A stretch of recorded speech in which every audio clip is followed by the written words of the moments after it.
तो आज हम बात करते हैं जी। प्रॉब्लम है 1A, equation of normal to ellipse at a point. Question है हमारे पास, find the equation of tangent at normal at point 3 12/5 to ellipse x square over 25 plus Y square over 9 is equal to 1।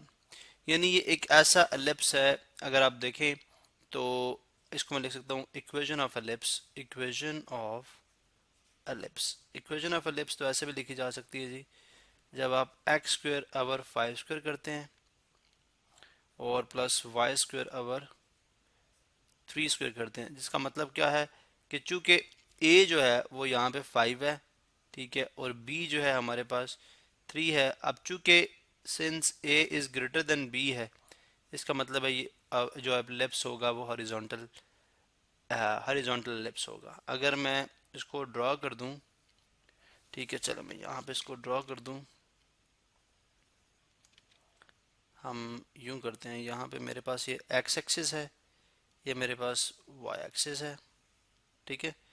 और अगर आप देखें तो एक centre इसका ज़ाहिर है ओरिजिन पे होगा, क्योंकि एक्स के अंदर कोई चीज़ ऐड सब्ट्रैक्ट नहीं हो रही, ठीक है। यहाँ पे अगर आप देखें इसका ओरिजिन, इसका सेंटर इसका यहाँ पे होगा।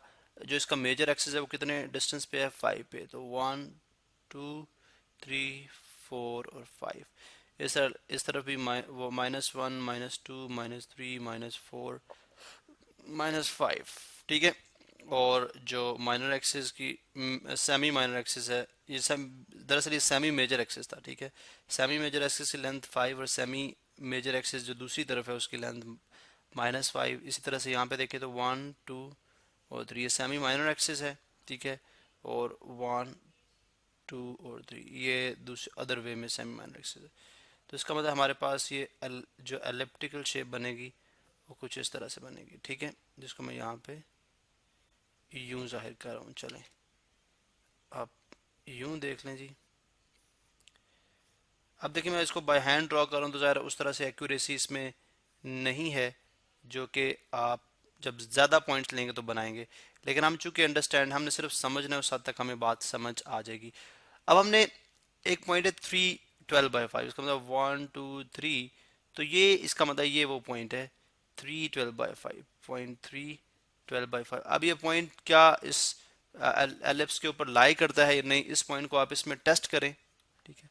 मैं चूंकि इस पर टेस्ट कर चुका हूँ तो मुझे पता चला जी कि ये जो पॉइंट है ये इस एलिप्स के ऊपर लाई करता है, यानी इसकी बाउंड्री के ऊपर लाई करता है। तो फर्ज करें वो पॉइंट अगर ये है जिसमें अब सीसा 3 है, तो ऑर्डिनेट जाहिर है ये 12/5 जो कि 2 पॉइंट समथिंग होगा। तो अगर आप देख लें 1 2 और ये 2 पॉइंट समथिंग बनता है, ठीक है।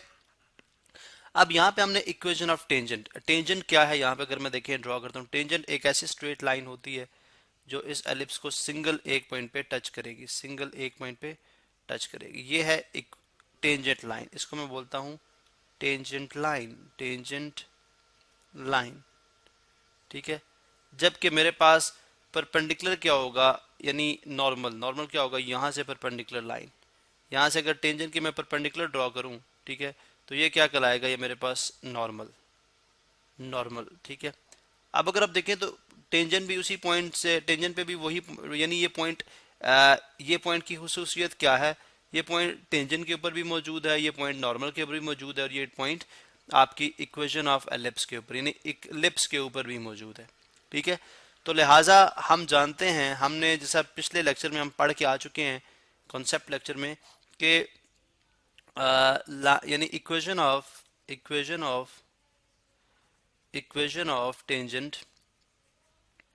इक्वेशन ऑफ टेंजेंट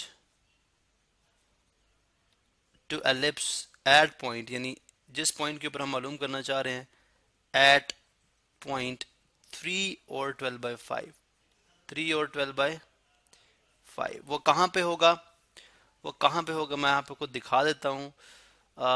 वो इक्वेशन क्या थी, x(x1) over a square plus y(y1) over b square is equal to 1। ये इक्वेशन ऑफ टेंजेंट होती है, ठीक है। अब x1, ये हमारे पास x1 है, ये y1 है, तो इसकी वैल्यू अगर मैं डाल दूं तो ये मेरे पास बन जाएगा जी, यहाँ पे मैं आपको दिखा सकता हूँ, बन जाएगा x और x1 कितना है 3 अवर a हमारे पास 5, तो 5 का स्क्वायर 25 प्लस y(y1) कितना है 12/5, और बी स्क्वायर कितना है, बी स्क्वायर है मेरे पास 3 का स्क्वायर जो कितना होता है 9 इज इक्वल टू 1।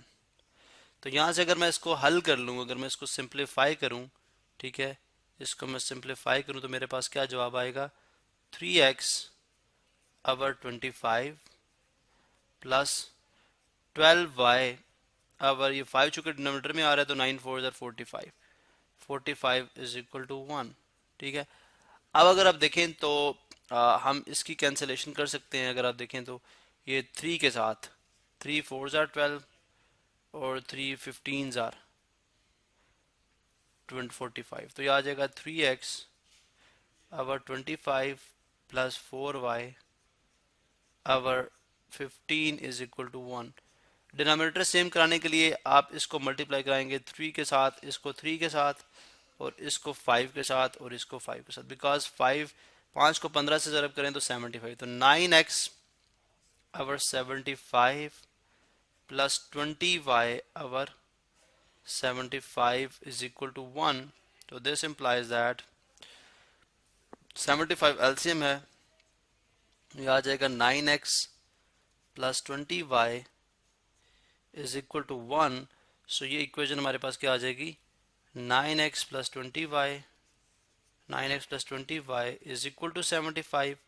क्योंकि अगर क्रॉस मल्टीप्लाई करें तो 1 इससे मल्टीप्लाई होता तो ये ऐसे ही रहता, 75 मल्टीप्लाई 175, तो आ जाएगा 9x plus 20y minus 75 is equal to 0। ये है जी वो इक्वेशन ऑफ टेंजेंट जो कि हमने उस पॉइंट पे, अब ये देखें एक लीनियर, ये लीनियर इक्वेशन है जो कि 1 डिग्री के अंदर है। अब अगर आप देखें तो टेंजेंट एक स्ट्रेट लाइन है, टेंजेंट क्या है, एक स्ट्रेट लाइन, तो ये इसकी इक्वेशन है। क्या इक्वेशन आ गई, 9x plus 20y minus 75 is equal to 0। ये है जी इक्वेशन ऑफ टेंजेंट। अभी हम अगले लेक्चर में कंटिन्यू करते हैं और देखते हैं कि इक्वेशन ऑफ नॉर्मल किस तरह से मालूम की जा सकती है।